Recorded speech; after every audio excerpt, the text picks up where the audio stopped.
Po sa inyong lahat, tayo po ngayon ay sa bahay ni Ate Cherry para ipagpatuloy ang ating pong pag-aaral ng kanyang mga salita. Nasa part 2 po tayo ng ating pong topic patungkol po doon sa living a life surrendered to Christ's Lordship. So napaka mahalagang bagay po na maintindihan po natin bakit ba ang tao dapat mag-submit sa Lordship of Jesus Christ. Kaya bago tayo magpasimula, tayo po ay mananalangin. Dakilang Diyos na makapangyarihan sa lahat, narito po kami, O Diyos, na sa iyong presensya at napapakumbaba sa iyo, Amang Banal, na kami, Panginoon, ay maging karapat-dapat ngayon sa iyong harapan. Patawarin mo po kami sa mga nagawa namin di po kalugod-lugod sa iyo, sa anumang mga kasalanang nagawa namin. Dalangin namin na patawarin po kami, Panginoon. At dalangin namin na sa mga oras na ito, tulungan mo po ang bawat isa sa amin na maunawaan namin ng lubos ang mga salita mong aming pong mapapakinggan. Dalangin din po namin ang mga makakapakinig nito sa online. Ikaw po, Panginoon, ang gumawa at kumilos sa kanila, na maunawaan din nila, Panginoon, ang mga salita mo. At ito, Panginoon, ay aming pong maipamuhay. Nagpapasalamat kami na sa araw na ito, kami ngayon ay naririto na malaya at may taglay na lakas, may taglay na sigla at may nasa sa puso na patuloy na aralin ang iyong mga salita. Salamat sa kabutihan mo sa bawat isa sa amin, na kami, Panginoon, na iningatan mo sa mga nagdaang araw at kami ngayon ay narito malakas at malusog. Salamat sa iyong pag-iingat sa amin sa mga nagdaang araw. Salamat ng marami sa iyong kabutihan at katapatan sa bawat isa sa amin. Aming Diyos, sa mga oras na ito, ikaw nga po, Diyos, ay malugod sa aming pong pagtitipon na ito at patuloy na kami po ay samahan. O Banal na Espiritu, kinikilala ka namin ang banal na presensya mo na sumasa amin. Nagpapasalamat kami sa iyong patuloy na pagsama at paggabay sa amin. At ikaw nga po ang dakilang guro na malayang magtuturo sa amin, sa bawat isa sa amin, at lubos na magpapaunawa ng mga bagay na nais mong maintindihan ng bawat isa. Amen. Kaya maraming salamat po sa presence mo at sa iyo namin patuloy na ibinibigay ang lahat ng papuri. Ama, sa iyo ang papuri, sa iyo ang parangal at salamat. Ito po ang aming panalangin sa makapangyariang pangalan ng aming Panginoong Hesus. Amen. Okay, blessed day po again sa bawat isa po sa atin, sa mga kasama po natin sa live streaming.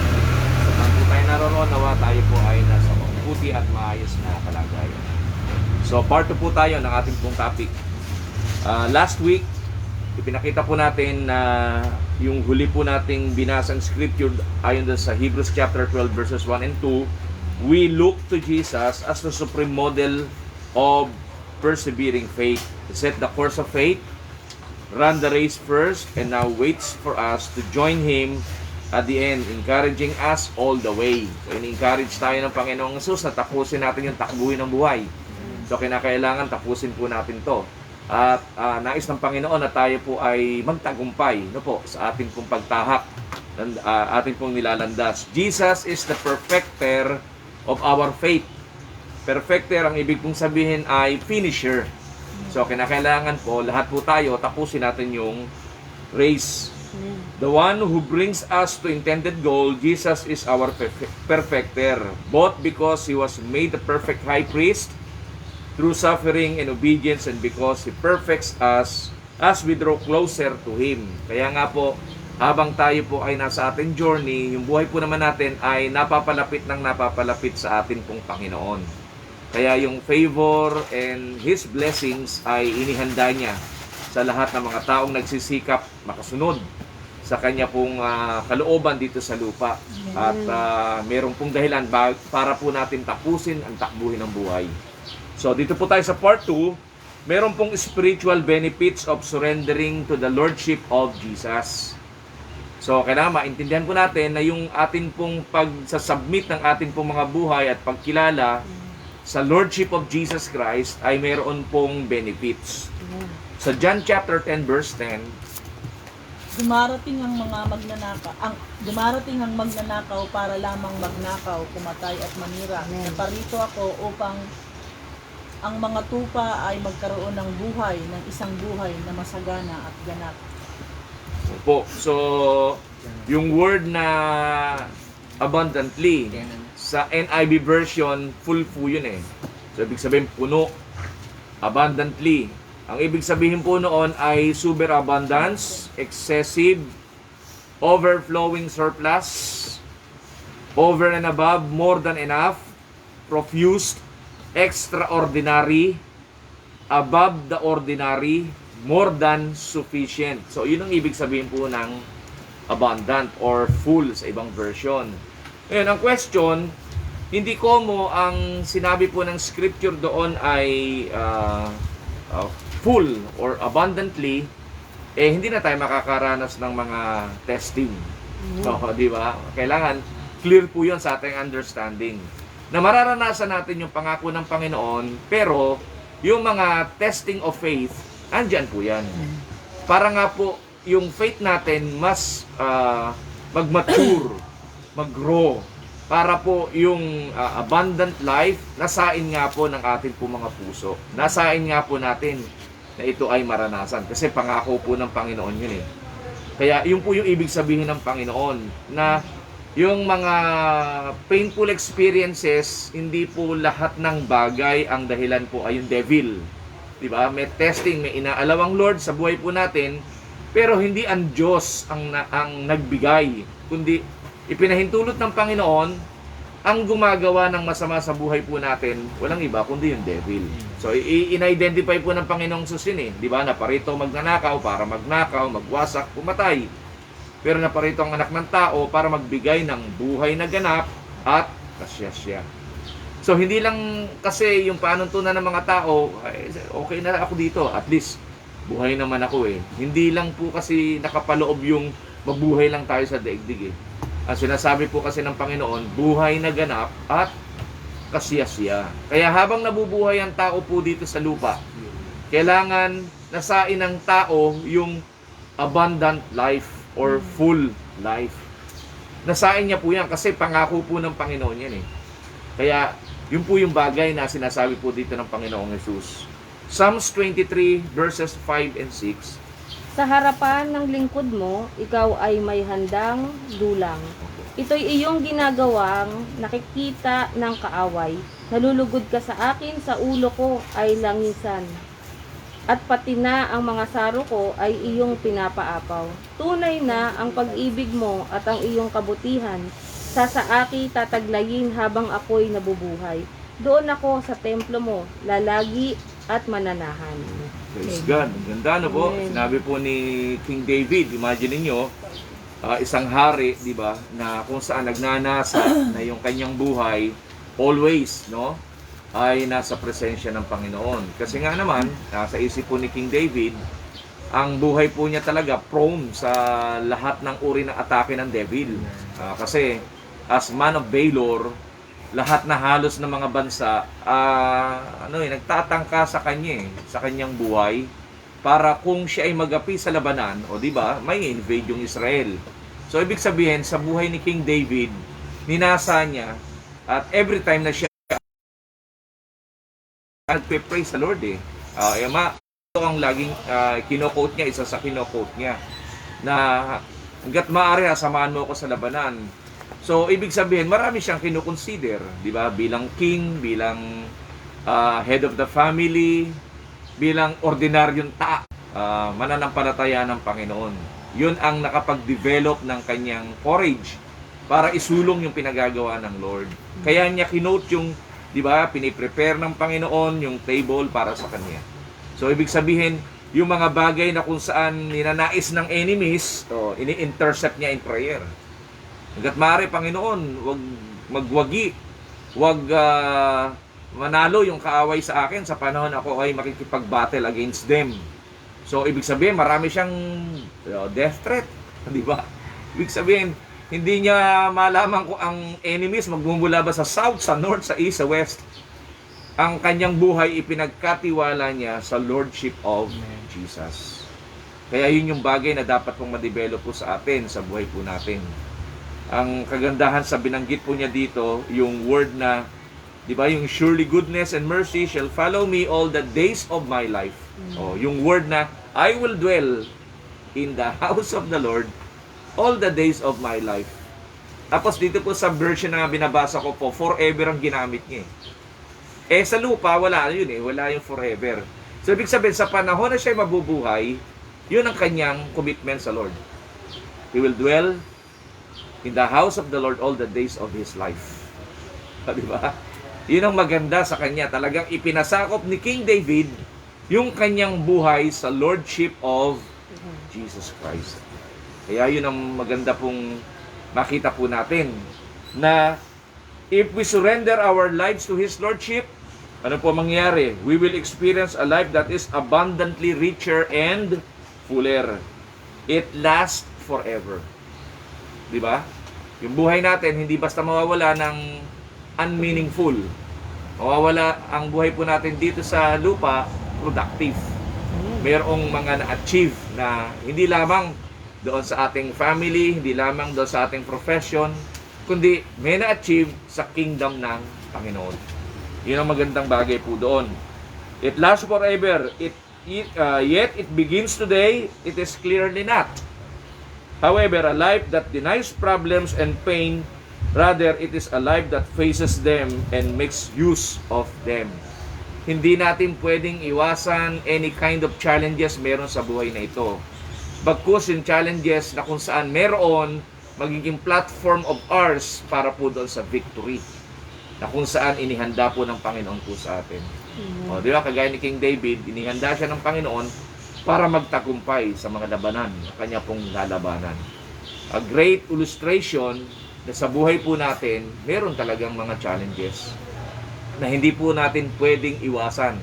Kasi may maling kaintindihan, understanding ng maraming mga Christians after na sila ay di ba, mag-got saved, tinatawag na born again, yung buhay nilagyan nila ng meaning yung abundantly, panay material blessings, financial blessings, enjoyment of life, luxurious living. Hindi yon. Hindi po yan. Pwede naman yung mga bagay na yon ay contained doon sa abundant living. Pwede naman po. Pero hindi lang yon. Mamamali po tayo kasi ng understanding. Kaya yung iba nagkakaroon ng false expectation. Na kapag may challenge sa buhay, ang nangyayari po yung iba, naapektuhan, tumitigil, okay lang tumigil And then after that, magpapatuloy. Ang marami po, tumigil, tapos ayaw nang magpatuloy. Nagkukwit. Yes. Nagkukwit sila. Papaano yung abundant life ay mararanasan niya kung siya'y magkukwit? Inclusive sa promises ng Lord yun na dapat daw, yung binasa natin kanina, looking unto Jesus for He is the author and perfecter of our faith. So yung perfecter, ibig sabihin, kailangan tapusin mo yung takbuhin. So, hindi ka pwede mag-quit. Kung ikaw ay athlete, nasa kalagitnaan ka ng pagtakbo, di ba? Unless, di ba, ma-injured ka. Yun, pwede. Pero merong mga athlete kahit injure, di ba? Tinatapos nila Hindi na mahalaga sa kanila kung first sila. Ang mahalaga sa kanila, matapos nila yung takbuhin. Marami pong mga testimonies diyan. Kung alam niyo na po yung story of si Derek Raymond. Isang athlete po 'yun na talagang mahusay. Kahit na injured siya, tinapos niya yung takbuhin. So, ang reason niya kung bakit niya tinapos yung takbuhin, sabi niya, kasi ni-rescue siya ng kanyang tatay Derek Redmond, Sabi niya, bakit ko po tatapusin ang takbuhin kasi hindi niyo po ako tinuruan, tatay. Ang sinasabi niya, yung conversation nila magtatay, kasi mula doon sa audience, pumunta doon sa stadium yung doon sa field, yung kanyang father para tulungan siya. Although bawal, pero hindi siya napigilan kasi anak ko yung na-injured So tinulungan niya, sabi ng tatay niya, bakit mo tatapusin? Sakit na sakit na yung mo. Kasi under operation po siya nung kanya yung alak-alakan. Yun po yun So sumakit po uli yun. Sa pag-aakala ng doktor na pwede na siyang tumakbo, sumakit uli. Kaya bumagsak siya. And then pagbagsak niya, iika-ika siyang tumatakbo. Hanggang sa tinulungan siya ng tatay niya, yung kanyang kamay ay ipinatong sa tatay niya. Sabi niya, ang natatandaan ko pong itunuro niyo sa akin, huwag akong mag-give up. Oh. Sabi ni Direk Redmond sa kanyang father. Sabi naman ng father niya, huwag ka mag-give up kung meron kang wala kang injury, injured ka ngayon eh. Sabi niya, kahit na po, ang naiintindihan ko po sa itinuro niyo po sa akin, tapusin ko po ang takbuhin. Sabi niya, well, kung yan ang pasya mo, dalawa tayong tatakbo. Kaya standing ovation eh. Yung mga tao, pinapalakpakan po yung mag-ama. Tinapos nila yung takbuhin. So, hindi na mahalaga kay Direk kung talo siya. Ang mahalaga sa kanya, tapusin ang takbuhin. So, great illustration sa atin na if we look unto Jesus, He is the author and the finisher of our faith. Amen. Amen? Kaya, yung Lordship of Jesus Christ, napakaganda po talagang maintindihan. Kailangan po nating ma-realize that the Lord's goodness and love will go with us everywhere through all our lives. God's blessing on His people remain with them no matter what their circumstances may be. Ano man ang kinakaharap po natin, ang Diyos sasama po sa buhay ng bawat isa po sa atin. Amen. John chapter 15 verse 7 hanggang 8 po. Hanggang 8. Kung nananatili kayo sa akin at nananatili sa inyo ang aking mga salita, hingin nyo anumang nais nyo at ibibigay iyon sa inyo. Napaparangalan ng aking ama kung kayo'y masaganang nagbubunga bilang aking mga kapatid. Yun, di po ba? Ang condition ng Lord, manatili eh. O papaano ang isang tao mananatili kung magkukwit siya sa takbuhin ng buhay? So dapat manatili. At kapag nanatili, whatever we ask in the name of Jesus to the Father, God the Father in heaven will give. Amen. Amen. Ang ganda eh. May benefits po talaga eh. Yung amang nasa langit, ipagkakaloob po lahat ng ating pong pangangailangan. Kung, sabi nga doon, abide in me. Mananatili tayo saan? Sa pananampalataya po sa Panginoong Jesus. Come what may, ano man ang mangyarap man, ano man mangyari, di ba? Magpapatuloy po tayo sapagkat lahat ng nasa ng puso po natin, igagrant ng Lord one day. Hallelujah, sapagkat ino-honor niya yung atin pong pananampalataya. Purihin ng Diyos. We will be transformed sa Romans chapter 7 verse 4 into Christ likeness in speech, thoughts, emotion, attitudes, behavior and actions as we submit to the Lord's will for our lives. Basahin po natin yung Romans chapter 7 verse 4. Gayon din naman, mga kapatid, namatay na kayo sa kautusan ng kayo'y maging bahagi ng katawan ni Kristo, upang maging kabiyak ni Kristo na muling binuhay at nagbunga ng mabubuting gawa ukol sa Diyos. Yun. O, di po ba? Malinaw po sinabi po ni Paul, di ba? Kung ang tao nagkaroon na ng pagbabago sa kanyang buhay, lahat ng babatahin niya sa buhay, makakayanan niya. Pero kung hindi siya nabago, walang changes na naganap, hindi nagkaroon ng transformation sa kanyang buhay, yun yung mga taong nahihirapan. Baka sunod sa kalooban ng Lord. Why? Sa transformation, meron po tayo maobserbahan. Ano po yun? Yung Christ-likeness character. O, di ba? Babaguhin yung ating speech, babaguhin yung ating thoughts, babaguhin yung ating emotions, babaguhin ang ating mga attitudes. Kaya yung isang taong transformed, kaya niya. Kasi why? Merong pagbabago na ganap po eh. Pero yung mga walang pagbabago na ganap sa buhay, yun ang hirap. Yun ang hirap. Why? Kasi hindi niya maiintindihan, bakit ko ba ginagawa to? Ba't kinakailangan ganito sabihin ko? Bakit kinakailangan ganito ang isipin ko? Ba't kinakailangan ganito ang attitude ko? Marami siyang question mag-a-arise.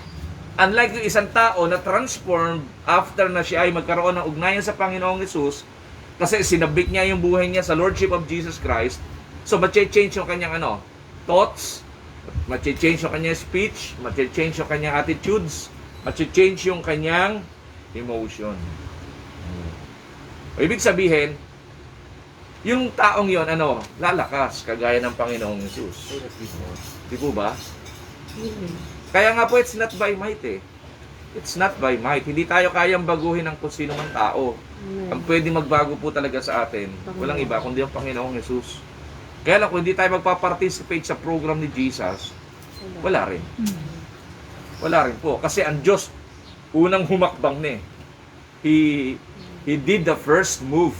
Oh, sino yung kasunod noon? Ano kasunod po noon? O di tayo, yung part natin, di ba? Malibang mag-participate tayo sa program ng Lord, ang mga basic program of God sa atin po ay, di ba? Yung prayer, yung reading of His Word, mga basic program of God para yung transformation maganap sa kanyang buhay. Na dating hindi natin culture na magbasa ng Word of God, hindi natin culture na mag-pray. Kung mag-pray man tayo, redundant pa, di ba? Isa lang ang panuntunan, takbo ng ating kahilingan sa Panginoon.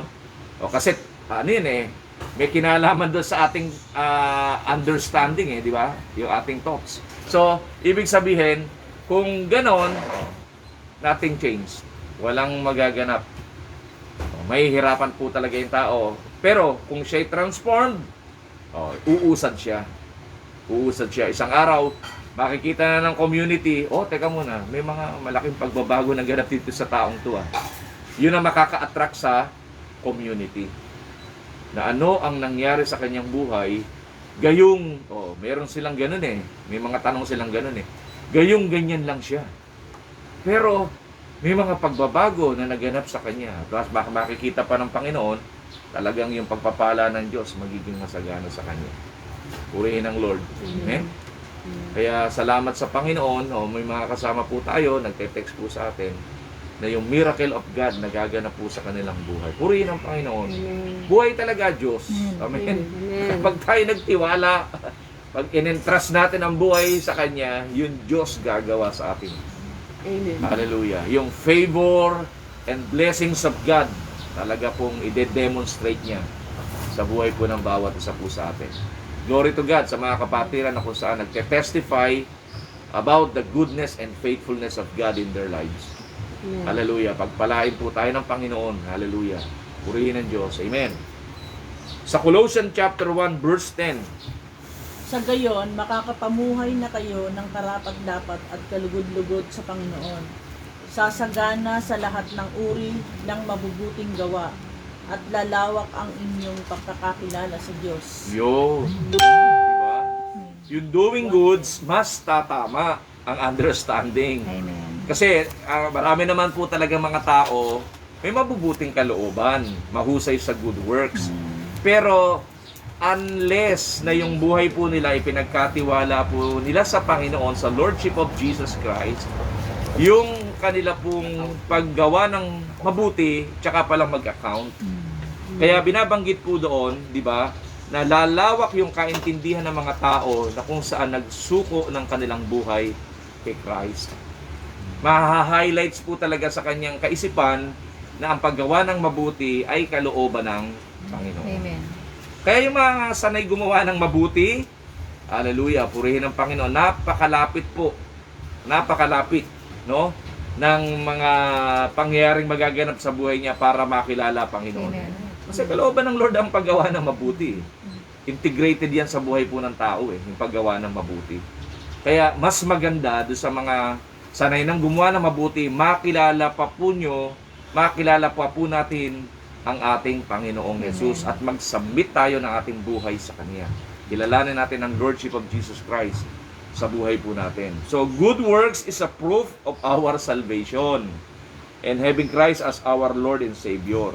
As we know by now, our salvation is free gift from God.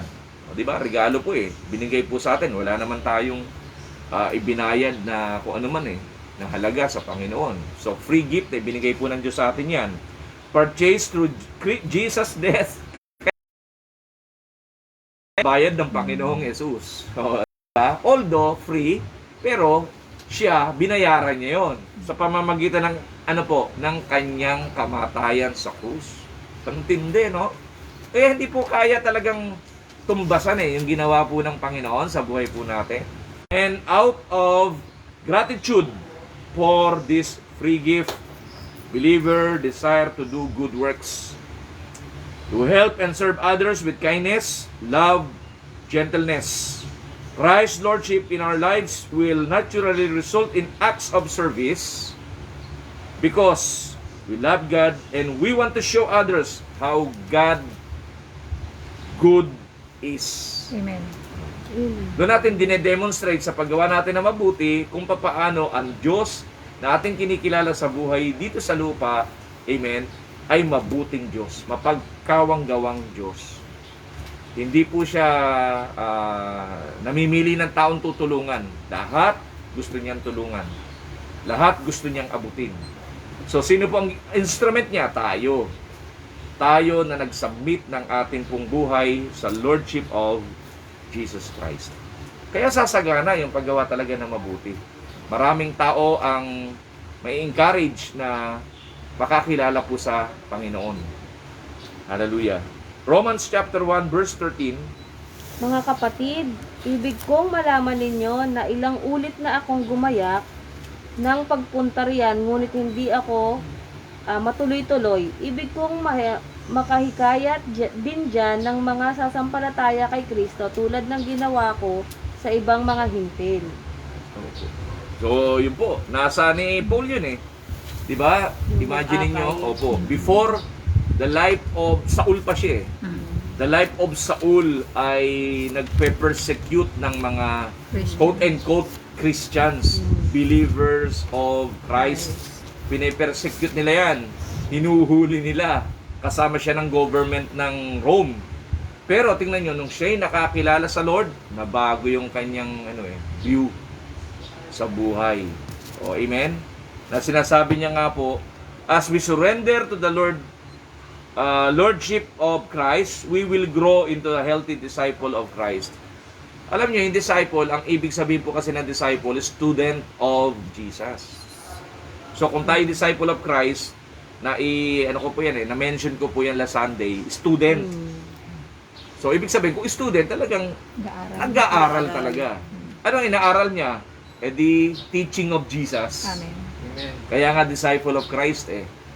So, hindi lang basta lesson, meron. Kundi teaching of Jesus. Kaya nag-grow talaga yung faith ng mga disciple. A healthy disciple will eventually, produce healthy disciples as well. Amen? Kaya kung tayo ay healthy disciple of Christ, makakaproduce din tayo ng healthy disciple. Di ba? Sila rin, isang araw, mamahalin din nila ang Panginoon. Sila rin, maglilingkod din sa Panginoon. Purihin ng Diyos. Yun ang healthy disciple. Hallelujah. Nothing is more deeply rewarding than the lasting joy of leading others to Christ. Why? Kasi kapag, di ba, may isang tao ka naakay sa Panginoon, sabi ng Scripture, yung mga angels in heaven, nagre-rejoice eh. Isa pa lang yun. Eh how much more kung more than one? Hallelujah. Nagre-rejoice ang angels in heaven, nag-cheer sila. Nag-cheer sila sa atin. Kaya purihin ng Panginoon. Salamat sa Panginoon. Nilagyan niya tayo ng opportunity to serve Him sa buhay natin dito sa lupa. Naglilingkod tayo sa company, naglilingkod tayo kung saan man mga establishments, companies na kung saan engaged po tayo. Pero ang napakamatinding paglilingkod na ginagawa po natin, naglilingkod tayo saan? Sa Panginoong Jesus, the owner of the heavens and the earth. Diba? Purihin ng Panginoon. Kaya, opportunity for us to serve Him sa buhay natin dito sa lupa. Nothing is more deeply rewarding than the lasting joy of leading others to Christ or discipling them to grow in the Lord toward Christ likeness. Kaya ang gandang tignan, na mga kapatiran, before na wala silang kamalayan sa Word of God, wala silang kamalayan sa prayer, wala silang kinalaman about the Lordship of Jesus Christ, isang araw nakikita natin sila nag-grow in faith. Ginagawa na rin yung katulad ng ginagawa po natin. Di ba? Hindi naman natin po, di ba, before na ginagawa itong mga bagay na ginagawa po natin ngayon. Pero salamat sa Espiritu ng Panginoon, tinuturuan niya tayo. Amen. Hallelujah, purihin ng Panginoon. Ako na so much blessed doon sa daily devotion po ng Diyos of Family Members. Hallelujah. Amen. Ang gaganda ng kanilang mga insights doon sa na ipinapadala po sa devotional. Purihin ng Panginoon. Likewise, ganun din po sa iba nating mga kapatid na nagpapadala daily ng kanilang mga devotions. Purihin ng Panginoon. So, ibig sabihin, masagana kapahayagan ng Panginoon. And through that, hindi natin alam, sa ginagawa po natin, marami ang taong na-encourage. Kaya nga hindi natin tinitigilan po ito eh. Di ba? Actually, ito pong platform na, ito pong FB page na ginagamit po natin ay bago. Kasi yung FB page ko po ay nagkaroon po ng problema. Last Sunday, back to normal. Nakita na po natin yung mga details. Kasi meron po tayong mga ino-obserbahan po doon. Kung ang bawat mga kapatid ay nagpa-participate po talaga. So, praise God. So, hindi tayo tumitigil. Why? Sa ganitong platform, naabot po natin yung mga kapatid. Diba? Na hindi natin kayang abutin in physical. Pero sa ganitong kaparaanan, naabot po natin sila. Glory to God. So, kung saan man kayo naroroon, magpatuloy po tayo sa pagsunod sa kalooban ng Panginoon. Hallelujah. Ang Joshua ay purihin ng Panginoon. Napakarami pong testimonies na patuloy na ginagawa po ng Panginoon sa buhay po ng bawat isa. And I'm sure ang bawat isa po, we want to hear your testimonies too soon. Hallelujah. Purihin ng Panginoon. Glory to God. Kaya dito po, sa Matthew chapter 9 verse 38, Idalangin niyo sa may-ari ng aaningin na magpadala ng mga mang-aani. yun. Praise God, di ba? Yung farming analogy show how God is glorified when we come into right relationship with Him and begin to bear much fruit in our lives. Kasi ang nagiging sentro na po ng atin pong panuntunan, yung pong gawin ang pinagagawa ng Diyos. Diba? Remember, meron po ako in-illustrate last Sunday patungkol po doon sa kinausap ng Panginoong Jesus yung rich man. Lahat halos alam po ng rich man patungkol po sa Mosaiklu eh. Pero meron siyang concern. Sabi niya, Guro, paano ba ako magkakaroon ng buhay na walang hanggan? Sabi niya, well, lahat halos alam mo eh. Pero meron akong isang bagay na sasabihin sa'yo na hindi mo pa nagagawa. Sabi niya, why not sell all your possessions and give it to the poor? So, tinest siya.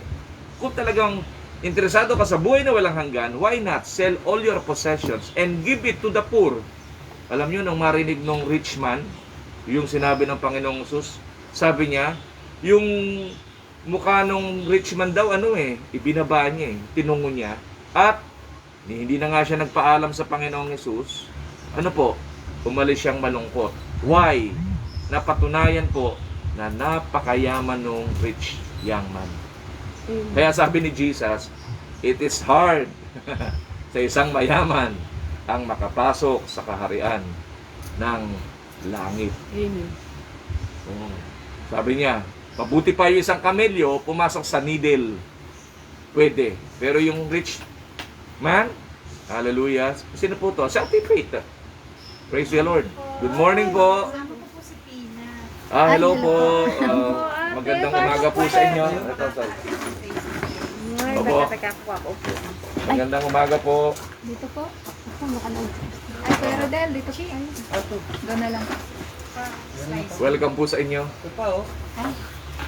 Hallelujah. Dito po, isa. Dito ka na. Meron po kasi tayong mga dumating na mga kapatid. Hallelujah. Welcome po, welcome. Good morning. So, ang tinatalakay po natin kasi dito ay yung part po ng tinalakay po natin last week patungkol po doon sa living a life surrendered to Christ Lordship. So, yun po yung ating tinatalakay. Kaya nandito na po tayo halos sa pagtatapos ng ating pong tinatalakay na yung farming analogy, napakamahalaga po to, shows how God is glorified when we come into right relationship with Him and begin to bear much fruit. Kaya po yung in-illustrate ko po yung rich young man. Na kung saan yung rich young man, hindi siya prepared na yung palang sinasabi ng Panginoong Hesus, may instruction ng Lord, hindi niya pala kayang sundin. Pero, nagdi-desire siya na makaranas siya ng buhay na walang hanggan. Pero, ang panuntunan pala ng kanyang buhay, panglupa. Kasi, why? Hindi niya kayang mabitawan yung kanyang mga possessions.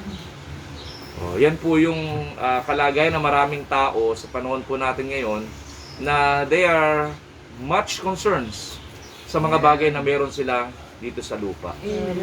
Pero may kinalaman sa buhay na walang hanggan. Dinidesire nila pero wala silang action. Wala silang hakbang. Testing po yun eh. Ang Diyos ba tatawagin tayo para maghirap lang? Of course not. Abundantly, sabi niya, and full life. Sabi niya parang opposite. Kung ikay paghihirapin ko, opposite sa pangako niya. Abundantly and full life.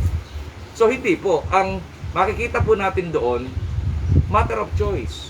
Ano ba talaga priority mo sa buhay? Isulong lang yung mga bagay na meron ka sa buhay mo dito sa lupa or buhay na walang hanggan? Kasi kung buhay na walang hanggan, dapat ang priority mo, higit sa lahat ng bagay, si Jesus. Kasi Matthew chapter 6 verse 33, ano po binanggit po doon? Matthew 6:33. Nag-a-add on na po tayo, kapahayagan ni Lord po. Verse. Opo.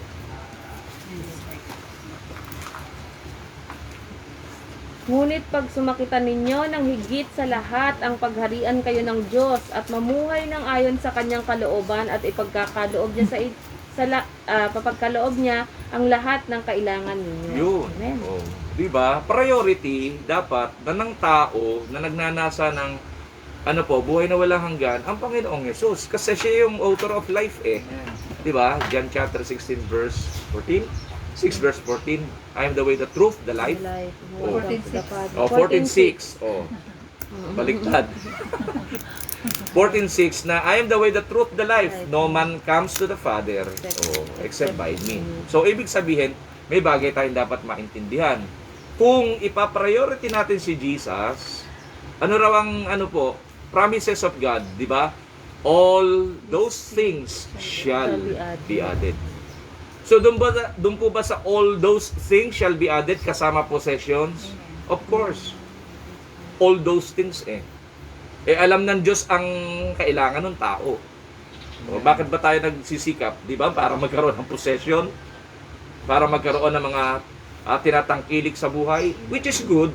Wala nang masama po doon. Kaya lang, kailangan yung values ng pagkuha, godly.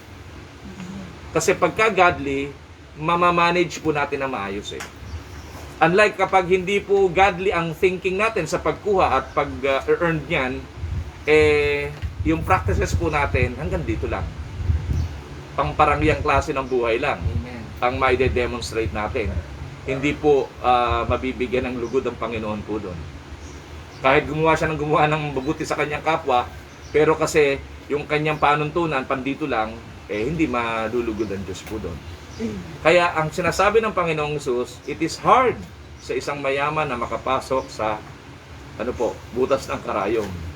Maliban doon sa isang kamelyo ang makapasok. Kasi, di ba, meron pong gate po doon sa Israel, ang tawag, middle gate, na kinakailangan yung mga camel mag-unload, luluhod muna, magni-kneel down, kasi hindi po kasya Di ba, kuba siya. So, mababa lang po yung pinaka gate niya. So, hindi kakasya po siya doon para siya makapasok. So, kinakailangan mag-kneel down, i-unload muna yung mga baggages, meron siya, bago siya pumasok. So, yun ang in-example ng Panginoong Hesus na kinakailangan ng tao mag-humble down sa buhay. Kung talagang interested siya sa eternal life, hindi naman nabibili yan dito sa lupa. O, di ba? Oy, bili mo nga ako ng eternal life. Walang ganun O, di ba? Dadaan tayo doon sa oy, pare, business partner, o sino man. Bili mo nga ako ng eternal life. pagpunta mo sa ganyang bansa, uwian mo ako ng eternal life. Walang ganun. Walang ganun. Ang eternal life, ang nag-o-offer ang Panginoong Jesus. Amen. Personal yan eh, na makukuha ng isang tao na magsasubmit sa Lordship of Jesus Christ. Ino-offer niya freely. Pero, dapat, ano po, tapat yung taong kukuha niyan. Kasi kung hindi tapat, bali wala rin. Mami-mismanage niya rin yung eternal life. Hindi niya mai-exercise ng tama yung buhay niya. Magagamit ng tama. Kaya, dito po, the ultimate goal of our surrender to the Lordship of Christ is to bring glory and honor to Him. So, matatanggal yung pagkilala ng tao sa kanyang sarili na siya ang nakahihigit sa kapwa, ibig sabihin yung superiority, di ba, sa kanyang kapwa, hindi na niya kikilalanin. Kundi ang kikilalanin niya, ang superior sa lahat ng bagay meron sa lupa, walang iba kundi ang Panginoong Jesus. Kaya mapapansin niyo po, yung mga taong nag-submit ng kanyang buhay sa Panginoon, glory to God, ang lagi sinasabi niya. Pag pinuri mo, pinasalamatan mo, salamat sa Panginoon. Purihin ang Panginoon. Amen. Hindi niya, ganun ba? O di, okay lang. Yung hindi niya pakikilala na yung kanyang ginawang mabuti sa kanyang kapwa ay, tatanawin mo ng parang slave yung trato sa kapwa. Amen. Tanawin mo ng utang na loob yan. Si Jesus hindi na ganun. Walang ganun. Wala pong ganun si Jesus. Amen. Kung hindi magpasalamat yung tao sa Panginoong Jesus, issue na ng tao yun sa kanya. Amen? Amen po? Amen. Amen. So tayo, sa buhay natin dito, yung pagkilala, a life that is fully surrendered to the Lordship of Jesus Christ, dapat may established.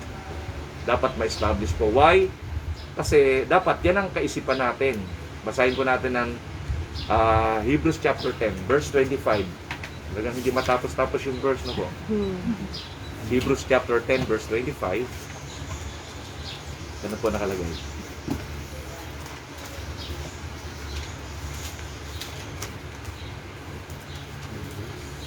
Meron ka naman po. Hebrews 10, verse Let 25. us not give up meeting together as some are in the habit of doing, but let us encourage one another, and all the more as you see the day approaching. Yun. Sabi, wag daw liligtaan eh. Huwag kang liligtaan. Yung mga pagtitipon na kung saan may kinalaman sa Panginoong Jesus. Whether yan ay seminar, training, Bible study, Sunday service, wag daw kaliligtaan. Bakit? Doon daw magpapalakasan. Amen. Hindi magpapahinaan, magpapalakasan. Hindi nagkukumpetensya, kundi magpapalakasan. So malinaw ang scripture. Amen. Why daw? Lalo na nga ngayon, malapit na ang pagbabalik ng Panginoong Jesus. Amen. Di ba? Lapit na eh.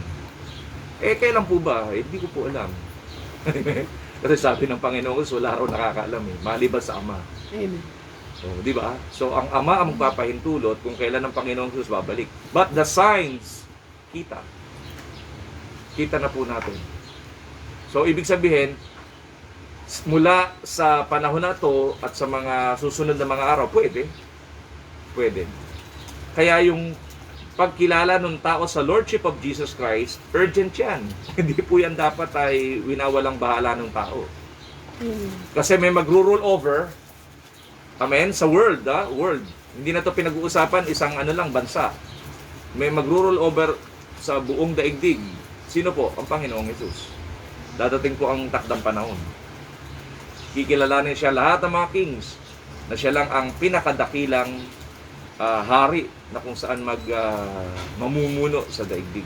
Amen. Darating po ang takdang panahon. Pero bago po maganap yan, titipunin muna lahat ng mga kumilala sa Lordship of Jesus Christ.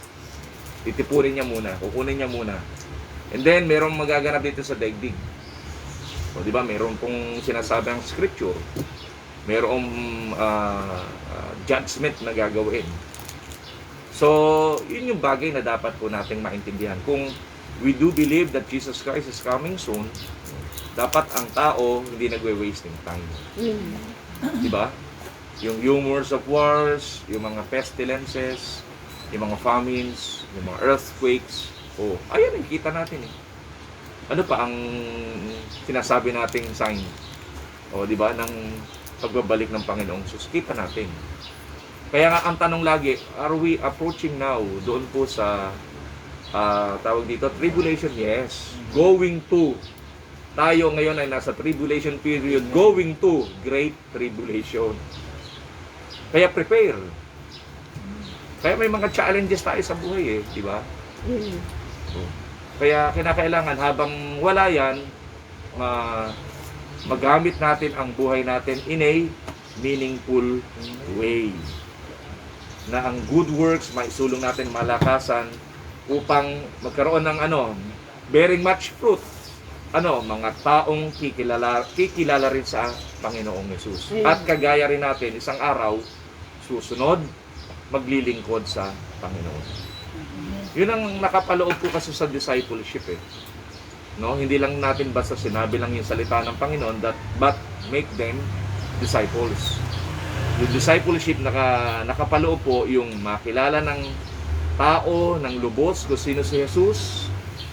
Dapat mag-come up ang mga tao na ibigin niya. Pagka inibig niya kasi Panginoon, titiyakin po natin yan eh, maglilingkod yan eh. At susunod yan. Pero pag hindi niya, di ba, casual lang ang pagkilala niya sa Panginoon. No? Tingnan niyo, yung mga tao ba naglilingkod sa Panginoon? Hindi. Bakit? Hindi naman niya dinibdib yung kanyang di ba, ugnayan sa Panginoon. Sino lang po ba yung mga nagiging close friend po niyo? Di ba, pag yung nagpakilala ng lubusan sa inyo. Pero yung mga kakilala lang, hindi natin tinitreat sila na close friends. Kilala lang natin sila. So, ganun din sa Diyos. Sa buhay po natin dito, kilala niya kung sino po yung mga Kanya sumusunod at nag-submit sa Kanyang Lordship. Kaya napakahalaga po sa buhay po natin that our life ay fully surrendered in the Lordship of Jesus Christ. Kaya, praise God, John chapter 15 verse 8, panghuli.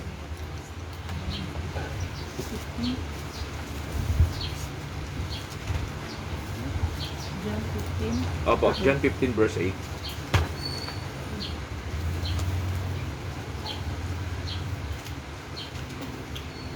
John 15 verse 8. Napaparangalan ng aking Ama kung kayo'y masaganang nagbubunga bilang aking mga alagad. Yun, di ba? Napaparangalan ng Ama. Kaya pag tayo nagbunga, ang Ama sa langit patuloy na napaparangalan. At binanggit nga po kanina, always, di ba, ito ginagawa natin, nagpe-pray tayo para marami tayong makasama na naglilingkod sa Kanyang ubasan. Pray to the Lord of the harvest to send, laborers. So, ganoon ang ginagawa po natin. Ang dahilan kung bakit tayo nagsasama-sama, nagpapalakasan para may ma-strengthen, para isang araw, yung hindi nila kayang gawin, kaya nilang gawin. Kaya may mga training, mayroong mga Bible study, mayroong mga Sunday service para i-strengthen yung mga tao. Para yung mga tao makaintindi, makaunawa, ako pala ay kasama sa panawagan ng Panginoon. At ang buhay ko magamit ng Diyos sa buhay pagsunod at paglilingkod para through me, di ba, marami ring mga tao ang lumapit din sa Panginoon. Amen. At isang araw makasama natin silang naglilingkod sa ubasan ng Lord. Kaya nga pinakamataas na panawagan sa buhay, yung panawagan ng Diyos eh. Amen. Di po ba? Tayo, sa mga bilang employee, iantay natin yung mga, di ba, panawagan po ng ng mga boss. Kung ako ay hinire o hindi. Kapanapanabik yan. So, likewise, sa atin po, sa kalagayan po natin dito, yung panawagan ng Panginoon, napaka-importante nun. Kaya kapag ang tao hindi nag-respond sa panawagan ng Diyos, ako, sa akin, yun ang sabi na nating, hindi matalinong pagpapasya yung ginawa niya sa buhay niya. Kasi biro mo, panawagan ng Panginoon, may kinalaman sa eternity. Di ba? Be-bless ka habang nasa lupa. Makakapiling ka niya sa buhay na walang hanggan. Kaya ang buhay po natin, di ba? bounded lang ng ilang years. Ipagpapalit ng tao doon sa eternity. O hindi nag-iisip ang tao. 'Di ba? Yung buhay natin dito, bounded ng ilang years lang. O ibig sabihin, temporal life. Ang ino-offer ng Lord eternity. Pagkatapos ng temporal life, magpapasimula eternity. Amen. Yan ang hindi alam ng maraming tao. Enjoy na enjoy sa daigdig. Parang ang buhay walang katapusan. No?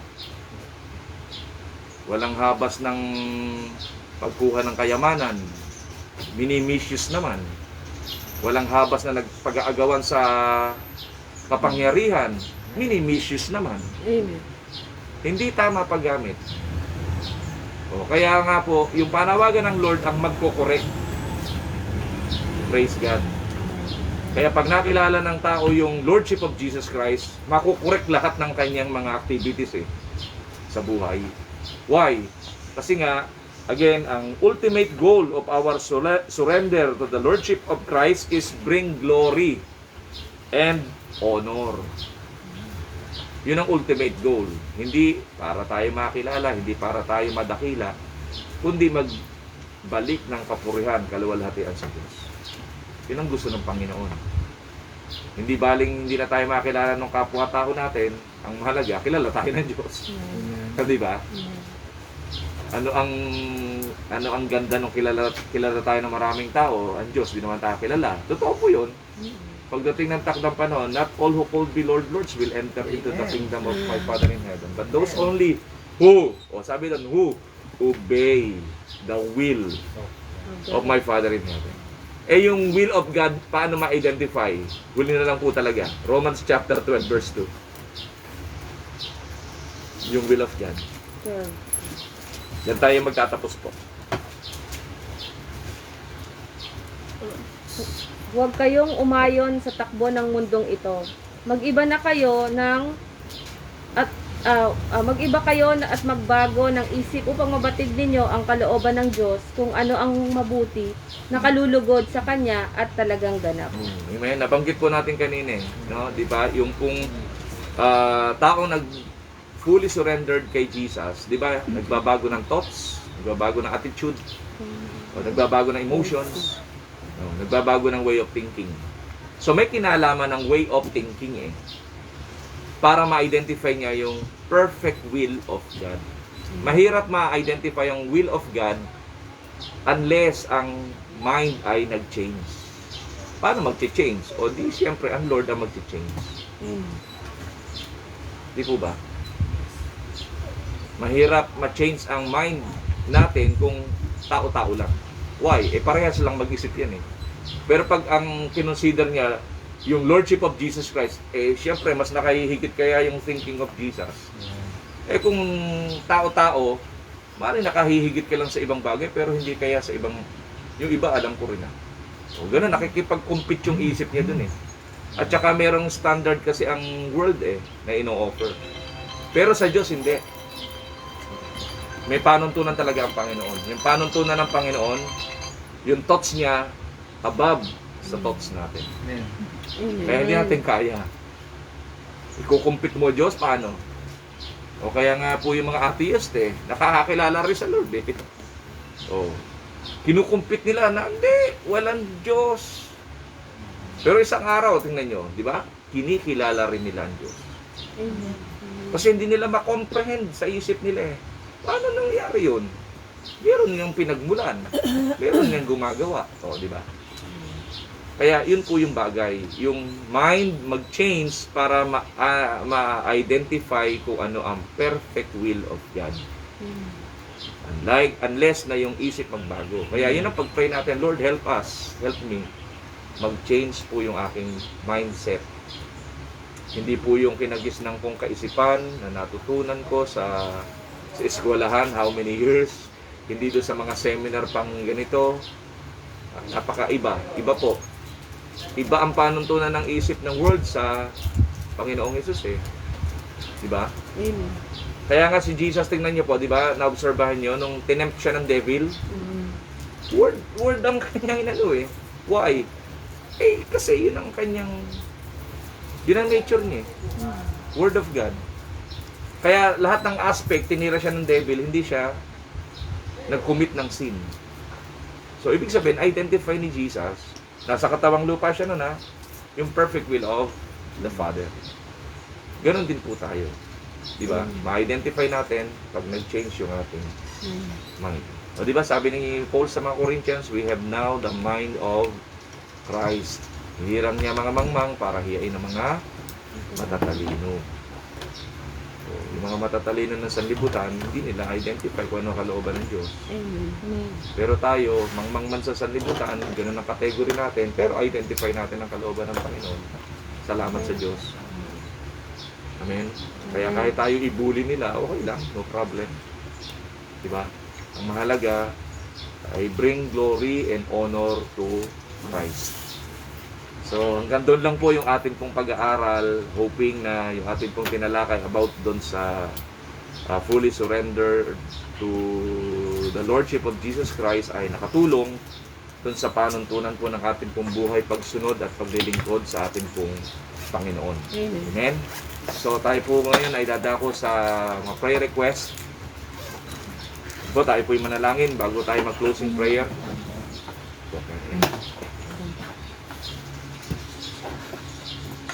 So, let us pray. Heavenly Father, aming pong inilalapit sa iyo, Panginoon, ang kahilingan ni Ate Linda, ni Kuya Ernie. Yes, O God. Patuloy kang, Lord God, gumagawa sa kanila pong buhay sa iyong mga kaparaanan. Ginagrant mo ang mga nasa ng kanilang puso because they delighted themselves unto you. Kaya po sila ay nagpapasalamat, Panginoon, for all the blessing and answered prayer na kung saan ay pinagkaloob mo po, Panginoon, po sa kanila. Salamat po ng marami, Panginoon. Ikaw ang Diyos na patuloy po namin pinasasalamatan sa kabutihan, Panginoon, na ginagawa mo po, Panginoon, kay Ate Linda at kay Kuya Ernie, Lord God, kasama ng kanya pong buong pamilya. Yes, O God. Hinihiling din po namin sa iyo, Panginoon, ang iyong pagpapagaling, Panginoon, kay Enrico Imbag, Panginoon, sa iyo pong mahimalang kaparaanan. Amin pong dinideclare ang iyong kagalingan ay dumaloy, Panginoon, po sa kanya, Lord, in the mighty name of Jesus Christ. Hallelujah. Amen. Ganon din po ang aming pong kahilingan para kay Sister Chat, Panginoon. Ikaw ang patuloy na magbigay ng strength, Panginoon, sa kanya pong nanay, Lord God. Makarecover siya ng mabilis, Panginoon, sa kanya pong karamdaman, Panginoon o Diyos. Idagdagan mo siya ng lakas, Panginoon o God. At amin pong hinihiling na ang pag-iingat mo po ay laging maging masagana, Panginoon, sa kanya pong nanay, Lord. Hallelujah. Ikaw ang patuloy na papatnubay at gagabay, Panginoon, po sa kanya. At patuloy rin namin dinideclare ang iyo pong pag-iingat sa kanyang buong sambahayan, sa kanyang asawa, sa kanyang mga anak, Panginoon. Dalangin po, Diyos, ikaw ang patuloy na mag-iingat, Panginoon, po sa kanila. Balutin mo sila na iyong makapangyarihang dugo, Panginoon. At ilayo sa naman pong maluluba, Panginoon, na karamdaman na nauso sa aming pong panahon. In the name of Jesus Christ, hiling po namin ito para kay Ate Chat. Ganon din po namin pinapanalangin, Lord God, na ikaw ang patuloy na gumawa at kumilos kay Pilipina Apostol, Panginoon, na Lord God, yung kanya pong upcoming, Lord God, na panganganak, Panginoon, ay loobin mo na maging normal delivery, God, in Jesus' name. Yes, Lord. Hiling po namin na biyayaan mo, Panginoon, siya ng lakas, gayon din ang baby, na kung saan nasa kanyang sinapupunan, Panginoon, upang makapag-normal delivery po siya. At dalangin po namin maging instrumento ang doktor na kung saan magpapaanak po sa kanya upang walang komplikasyon sa kanilang mag-ina, Panginoon, sa kanya pong panganganak, Lord God. Sa iyo po namin pinagpapasalamat ang bagay na ito sapagkat ikaw ang nagsabi sa iyong mga salita na ang anak ay regalo mo, Panginoon, sa magulang. Kaya, Lord God, we pray, Lord God, na magkaroon ng good health condition, Panginoon, si Pilipina Apostol, Panginoon, upang sa kanyang panganak, Panginoon, malakas ang kanyang katawan. Amen. At Lord God, makapag-normal delivery siya, Panginoon. Sa iyo po namin siya pinagkakatiwala, sila mag-ina, Lord God. Amen. Lahat ng kanilang pangangailangan sa iyo po namin ipinagpapasalamat, Lord. Kasama ng kanyang loved ones, kasama, Panginoon, ng pagkilala nila, Panginoon, sa iyong Lordship, sa kanyang buong pamilya. Hinihiling po namin na iyo po silang katagpuin, Panginoon, upang ang iyo pong kalooban ay kanila pong magawa at maisulong in the name of Jesus Christ. Ganon din, Panginoon, ang kahilingan ni Ate Faith, Panginoon. Hinihiling, Panginoon, o Diyos, na ikaw ang patuloy na gumawa at kumilos sa kanyang buong pamilya ang upcoming child dedication ng kanyang apo. Hiling at dalangin po namin na ito po ay maging matagumpay. Amen. Salamat po, Panginoon, sapagkat ikaw ang magbibigay ng iyong proteksyon, Panginoon, sa kanyang apo. At dalangin namin, Panginoon, na laging ang iyong pag-iingat ay maging masagana sa kanya, kasama ni Christy, Panginoon, kasama ng kanya pong mga mahal sa buhay. Lord, let the mantle of your protection be all upon them, Lord God, upang patuloy na ang iyo pong kalooban ay kanila pong maisulong sa kanila pong mga buhay. Amen. Ngayon din po, Panginoon, ikaw ang patuloy nagagawa at kikilos, Panginoon, sa mga bagay na naisin mo, Panginoon, sa buhay ni Ate Faith, Panginoon, sa kanya pong buhay, pagsunod at paglilingkod, Panginoon, sa iyo.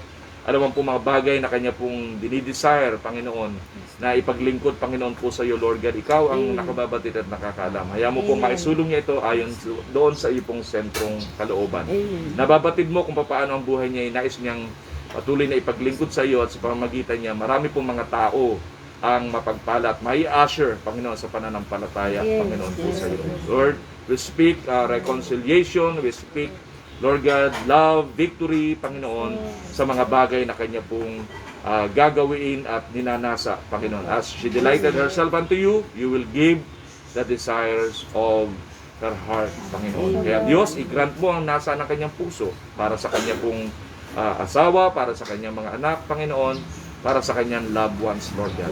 Opo, Diyos, ang siyang, Lord God, tumugon ng lahat ng kanya pong kahilingan.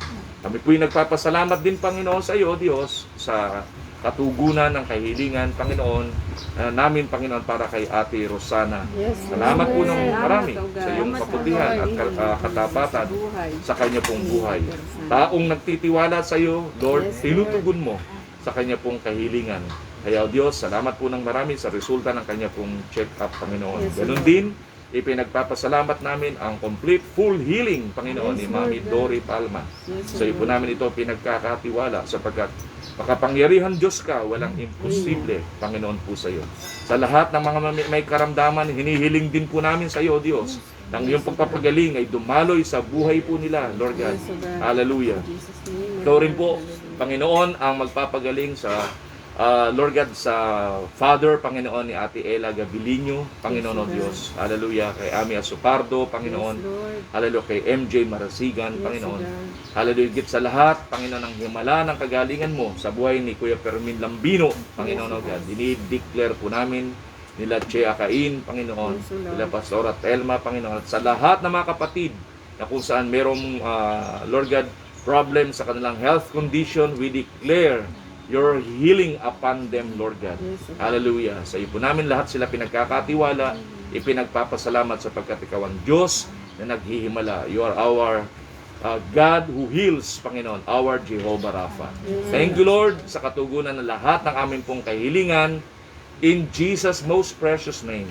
Amen. Amen. Amen. Ganun din po, amin po ring ipinapanalangin, Panginoon, si Ate Beta Palma Yabut, Panginoon. Ikaw po, Diyos, ang patuloy na gumawa at kumilos sa kanilang buhay. Ang Lord God, kanila pong kalagayan, health condition din po, hinihiling po namin, Panginoon, si JC Yabut, si Jeff Yabut, Panginoon. Hallelujah, ang pamilya ng Yabut, Panginoon, sa iyo po namin sila lahat pinagkakatiwala. Tatagpuin mo po sila sa kanila pong mga kalalagayan, Panginoon. Grant ito po ang kanila pong request, Panginoon, po sa iyo. At dinideclare po namin, Panginoon, ang healing, Panginoon, sa kanila pong buong pamilya, Lord God. In Jesus' most precious name. Amen. Amen. Sige po, sa closing. Dakilang Diyos na makapangyarihan sa lahat, maraming salamat nga po, O Diyos, sa aming pag-aaral, Panginoon, ng iyong mga salita, O Lord God. Nawa, maging kagamit-gamit nga po ang bawat isa sa amin, Panginoon, upang maghayag, Panginoon, ng iyong mga salita, Panginoon. Nawa, Panginoon, ang discipleship na ito ay maisabuhay ng bawat isa, Panginoon, O God. Salamat nga po, O Diyos, sa buhay ni Pastor, Panginoon, na patuloy na binibigyan nyo nga po ng knowledge and wisdom, Panginoon, at patuloy na sinasamahan ninyo, Panginoon, sa pagtuturo, Panginoon, sa amin, Panginoon. Maraming salamat po sa buhay niya, Panginoon. Nawa pagpalain mo po siya, maging ang kanyang sambahayan, O Lord Thank you, God. Lord. Salamat nga po, O Diyos, sa bawat kapatid na naririto, Panginoon. Ang pag-iingat mo po sa buong isang linggo, Panginoon, ay amin pong maranasan. Ingatan niyo po ang bawat isa sa amin, sa aming pag-uwi, Panginoon, sila Nanay Linda, dahil malayo pa po sila, Panginoon. Ingatan mo po si Tatay Ernie sa kanyang pagbibiyahe, Panginoon, sa kanyang pagdadrive, Panginoon. At sila Pastor, Panginoon, ingatan mo po sila at ang bawat mga kapatid na naririto, Panginoon, ingatan niyo po ang bawat isa sa amin, sa Yes. aming pag-uwi. Maraming salamat nga po, O Diyos, sa oras na ito, Panginoon. Sa iyo po namin ibinabalik ang lahat ng papuri, pasasalamat sa tanging pangalan ni Jesus. Amen. Amen. Hallelujah. Hanggang doon lang po yung ating pag-aaral. See you next week. God bless us all. Keep safe always. Amen.